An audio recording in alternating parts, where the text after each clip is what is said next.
was commissioned by Thurgood Marshall College. Mm-hmm. Right? Yeah. So they have 5,000 students. These are some of their dorms, some are on the other side. The provost wanted something that would reflect them. So what does that mean? Pretty broad. So after a while, we discovered that the best thing to reflect would be their dimensions of culture classes. They're in quarter system here, so they have the first 3 quarters, everybody who goes to the school has to take this. It's called DOC for short, the DOC. One is about the past / diversity, one is the present justice, and one is future imagination. What it really is about is the re-examination of American history, the real American history, what were the real roots of systemic issues, why are they still here, and is it possible to even change them, right? So it's pretty intense. I sat in one of the lectures, oh my gosh. They said, you got 10 minutes to give your pitch to show your stuff. I said, I need 12. And I see why, because it was like packed. Sure. All right. So then my workshop process is where the community's voice is in the work. I had 100 students from here in August, September, and October, based on, we used the past, present, future, and they made prompts that were more specific so students would respond to them, right? And then we also had 25 students from Preuss, and I met with them every month with Tamima's class, and they were fantastic. They were amazing. First generation Latinx. Right. And because they started trusting me, the stories they revealed, very emotional. And I was hoping that would be, I hope on college we can have something with greater depth than I normally dive into. So that's how it began. And it took me, so I took all their work, the writings and the collage work and the individual painting. I spent 2.5 months. This was tricky because there were so many different themes. It wasn't like doing for one, let's say, friendship circle, and then things stem from that. Yeah, This was no, like a million different little. right. There were like 20 main themes, and then all that branched in. So, all right. So 2 other things. The provost and I met last May with the student council of Thurgood Marshall College. She said we better pass it through them first. If they're really interested, great. If not, it's not going to happen. So they loved it. I was supposed to talk 10 minutes. I talked 40 minutes. Is that surprising? And they said, after all the things, they said, please put this in this political thing. I said, well, make sure at the workshop. But they said, please, 3 things. 1, please don't forget the Kumeyaay. The native tribes have been here for 10,000 years. This was their land, and they're still here. And I met with one of the elders. It was pretty amazing. Some of their philosophies reminded me very much of Judaism, which we'll talk about one day. It was pretty amazing. So I said, don't forget them. The other thing was, most of them said, we don't see ourselves anywhere on campus, visually. And the third thing, one guy at the very end, he says, please, if you do anything, could you bring some color? Yeah. And everybody all laughed. I said, well, that I could do, right?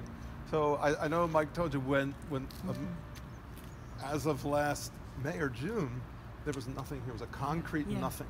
There were stains running down, rust stains, a dead tree. So the provost said, we're changing all of this. All right. And we wanted, so as you know, I'm a portrait artist, and my job was to paint a portrait of them. So it begins here. We'll start here on the right, because it's Hebrew. So this is a tribute to the Kumeyaay. So there actually was somewhere about 8-10 miles out east. Where's east? This way, right? East. They were there first. They had a lake. There was a huge lake that was drained by settlers from Europe that drained the whole thing, took their own water, now nothing. It used to over millennia come and go, but they took it and destroyed it. So I gave them back the lake because I thought it was cool.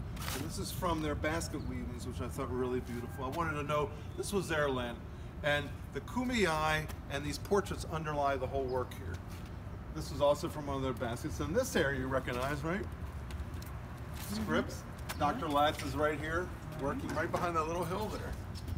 And again, these are based on workshop drawings. I did a ton of research, tons of watercolor studies, research and all this. My job is to combine all this, right? So this is what we all would like, this sort of paradise, beautiful place, but it's also part of the campus, right? So now we move to here, and we begin sort of the past here. And you got Angela Davis. She was a student. Or was she a student? She began here right as they were forming what was then called Third College. And so we put her here, And you see she's part, physically, paint-wise, she's part of the foundation. You see the hill, everything sort of rolls into her. This was one of the first, so first they didn't want any black or brown students here, that was number one. When they finally agreed to start trying it, they still didn't have a name for it, it's unbelievable. We read this history. So they have these Quonset huts left over from World War II, I guess. They said, all right, we'll put you in those. They're still here by the student services. Really? And now we begin a couple main themes about the past. So what I chose based on all the workshops was the coming to America, how to become a part of America, and can you become a part of America? So many of the students wrote about the crossing of the desert, and these are all the family trying to get past the wall. See the hands reaching up to the door of UCSD to try to, they can't reach it though, and all these are people who've died in the desert, the families, the children. This is not a happy sight. It looks beautiful, but it's not happy. In the 60s, there was a student here who burned himself as a protest for the, so it was a big part of the beginning of the time the school began. So that's why that was here. If it wasn't in the workshop, it probably wouldn't be here, but it was very powerful to everybody. I even had the children in the cages. I mean, here today, like 10 minutes from here. I mean, it's unbelievable. I saw this drawing that a child did about a month ago, and I said, well, gotta put it in. Right, so there they are. Here it begins all the different faces, and it moves through the whole mural all the way around. Of course, the money, we can't reach the money. This is the other crossing, either by the ocean to the east or the west. And if you notice in La Jolla, in here, I got to use this water that was Hokusai, the Japanese arts, and Chinese Qing dynasty used it a lot as well. And they're able to use it. So someone had this in there, I said, I get to use it, right? This is also the pinyon tree, our version of the pinyon tree. Here is the crossing, and you see they're struggling through the waters. It's metaphorical, right? Trying to get here. Is it a father and son, a father and wife? We don't know who they are. The bridge is collapsing either east coast and west coast, and the Statue of Liberty has turned its back, and there is no torch. Yeah. And unfortunately, for most of our history, that really is what was the intent, right? Right, So this is like, we don't want you, even though you're supposed to be wanted, right? And this is the deaths and the addictions and the violence in the cities. There's the young men screaming. In the cities, RIP, it means, you know, rest in peace. If someone gets murdered, they put that on. You see the little boy just hanging on. It's intense, isn't it? So that's this wall. Now we come over to here, which is now the present, and this is what they have to do. If they protest, if they make a difference, the world doesn't have to be only this. So here's the years they wanted. 1492, 1619 was when the year of the first slave. Remember last year was the 400th anniversary of the first slave in America. And this century, whatever, 20th century. And these were all the protests. So we had a whole list of things that I gathered from the workshops. The provost and some others picked out of that list. And then Gail put them all up pretty well, huh? So they look like they're not only on the blocks, on the boards, but it's also like a dialogue. And there's the smoke and fire or whatever from behind. And then when we come over here, is really the central theme here of all the people of color who have been enslaved in America, 1619 to the present. And these are just people staring. You say, why is this happening? Students questioning, right? From different backgrounds, some or whatever. You see it against a kind of America, but you have one fist. Now the fist is not only means black power, right? It means it mostly in the African American community peace. Did you know that? Right. So this symbolizes one individual breaking the chains and making a difference. And because of that, everything now changes here, right? So now we begin, everything else here is all about hope. And by taking one action, even if it's seemingly impossible, even if it's intrinsically a systemic issue going back centuries, it can still be changed. So I have the acorn tree here because the kumiya is one of their plants. It's still here, was there 10,000 years ago, and all their uses for it. And I thought that would be a beautiful celebration here of renewal and hope, and that we're still here and we're going to be here. And I have the three monotheistic religions here because of all the horrible things that have happened in recent years. We have also a gay couple, a transgender couple, against the night stars, Student says, please don't forget us. We don't see us anywhere on campus. Interesting, huh? All right, let's come over to here. Now, you don't have to go up the steps, but, let me show you this. Okay, let's see this one, and then we'll go to that one. I can see from here. All right. So this one, so color-wise, it still comes around. So this is sort of a tribute to my two sisters and Dr. Mike, right? The idea of climate change. So I gave it its own panel because to me it's as powerful as slavery and all this, right? So it could be any factory. See the dead fish and all this. But with two students planting one tree, taking one action, everything changes. The fish, now the waters are clean, different kinds of things. This golden waterfall, everything becomes different by one action. And this plant is the desert apricot from the Kumeyaay, which I love. You'll see it in a couple of places. And this is our little music segment over here. See if can you see it from there, Robert? Yeah.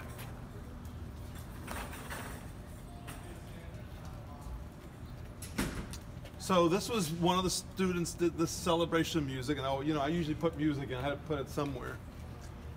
And up here, so it's a bass play piano, and the hands here playing is for Cecil Lido, who was a provost here, taught music here, was well known in classical piano, and I met him at the symphony. That's how I got connected to Preuss. So it's a little tribute to him.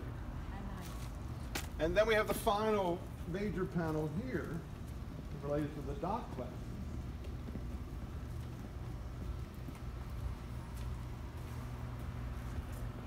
All right, so, in a line here. No. In the class that I sat in, she showed up a picture of a painting from 1873 called American Progress. Have you ever heard of it? Me neither. Kumeyaay knew it. And it was shocking. Remember Leni Riefenstahl, who did she was his filmmaker? Propaganda film. So this painting's about this big. It shows a beautiful young woman, white woman, and it's called American Progress, bringing light from Europe to all of America. It's bringing civilization against literally savagery, and everyone else is chased away in the dark. Native Americans, African Americans, and it was so powerful. Most people had it in their home. The reason they studied that, because we don't even know that painting. But the idea of savages began there. That was the first, isn't that crazy? And if it didn't exactly begin there, it was memorialized in that. And this little painting that everybody saw by candlelight, they said, oh yeah, well that's what they are. So this is my response to it. This is the title of this painting, by the way. It's called American Progress - The People Don't Matter and Don'ts Cross Down. So this is my version. So she's flying through the air. She's like one of my dancers. She's flying through the air, bringing civilization. So I had them here, all with their backpacks of all different backgrounds, holding the torch that liberty wouldn't hold for them, lighting up the world. That's the Marshall logo, and bringing peace through education, their background to change the world right here. Lumumba Zapata were the inspiration for the beginnings of this school. For the African American students, it was Lumumba, who was in the Congo, and Zapata in Mexico. And so this whole thing is linked, even with the Kumeyaay, and then everybody has a nice little house. And right, this is all beautiful. And here's beautiful Mexico, beautiful Southern California. They're linked not by a fence, but by human beings. Right. And all their things all intersect right here. All these walls come right to this point, because that's why they're at this school. And the whole point here, and what we added, which was really cool, was the name of some of their buildings. So that means, my work, I'm a self-portrait. This is a self-portrait of them. And this work couldn't be anywhere else. Parts of this could, but altogether, it could only be here. And I told a lot of students, I said, this is reminding you why you're here. Don't give up. One simple action, even planting that tree, can change the entire world. So there's a partly Jewish thing in that, right? Yes. And here's Thurgood Marshall with bad eyes. I gotta fix the eyes. And that's it, the paragliders and all this. And all around here are all the faces. Some were self-portraits that were done at the Preuss school. Some were watercolors. but it's a celebration of life and dance and the individual.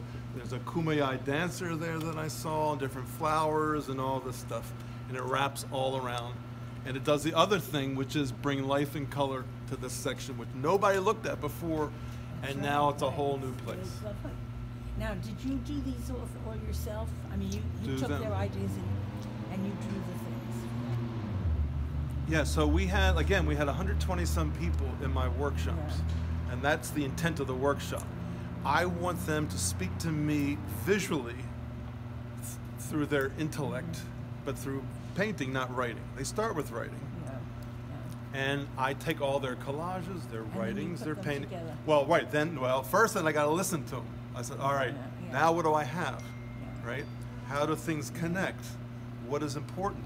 What do I have here, right? If I had 100 different people, the whole thing would have been totally different. So I took all their notes. It took a long time. I had to really think, wow, this is a little tricky.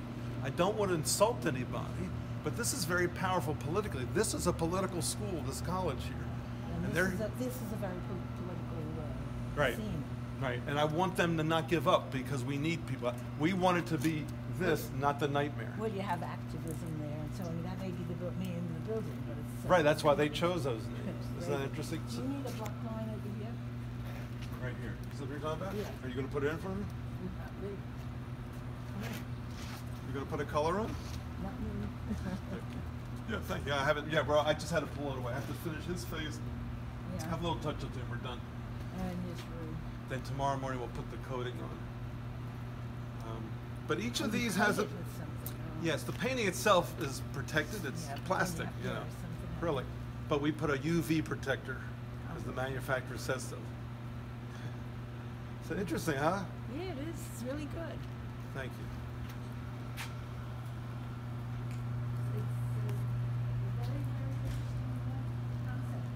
So what happens is participants see some of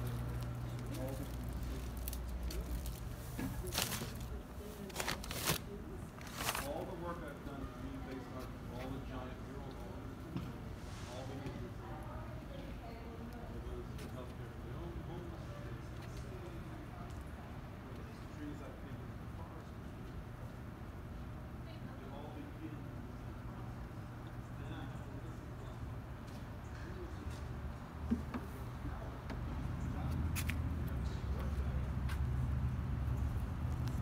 No, they've seen it. No, they're in.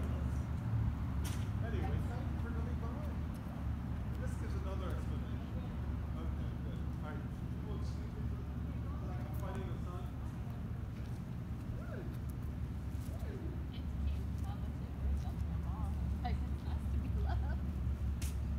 Wow, these look great. Woman, I've been managing all this time without y'all.